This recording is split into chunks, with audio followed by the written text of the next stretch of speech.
Գրետա Մայրիկի կերպարը խաղալ է Դժվար է տարիքային տարբերությունները նմանել չեք ըստ էության։ Այո, բացարձակ նման չենք, եթե այդ կերպարը ստեղծված է ինչ-որ մի կերպար, որը հանձնես առել ներկայացնելու ստեղծված է ինչ-որ գրողի երևակայության արդյունքում, դու այդ դեպքում պարտավորված չես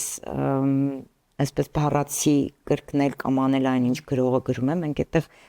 երբեմն դերասանը, ռեժիսորը, պրոդյուսերը իրենց երևակայության շնորհիվ են կառուցում այդ կերպարը ու ստեղծում կամ չգիտեմ փոխում նրա արտաքին տեսքը եւ այլն։ Այս դեպքում մի քիչ ավելի բարդ է, որովհետեւ ապրել է ինքը իմ ժամանակի մեջ, ապրել է այն նույն, հա, իր կյանքի վերջին этаպում հատկապես այն նույն հույզերը, երբ ես ավելի գիտակից եմ եղել հասկանալու ովքեր են այդ մարդիկ, նույն էմոցիաները ու նույն օդն է շնչել ու մի քիչ տենց երևակայական բաներ չես կարող անել, այսինքն շատ ինքը վավերագրություն չի, բայց փաստերի վրա հիմնված գեղարվեստական ֆիլմ է։ Ենթադրում եմ նմանությունը ավելի շատ կարող է այսպես բան առաջացնել, բայց հոգեվիճակը հուսամ, որ կարողացել է մի քիչ փոխանցել իր մեծ սերը իր ընտանիքի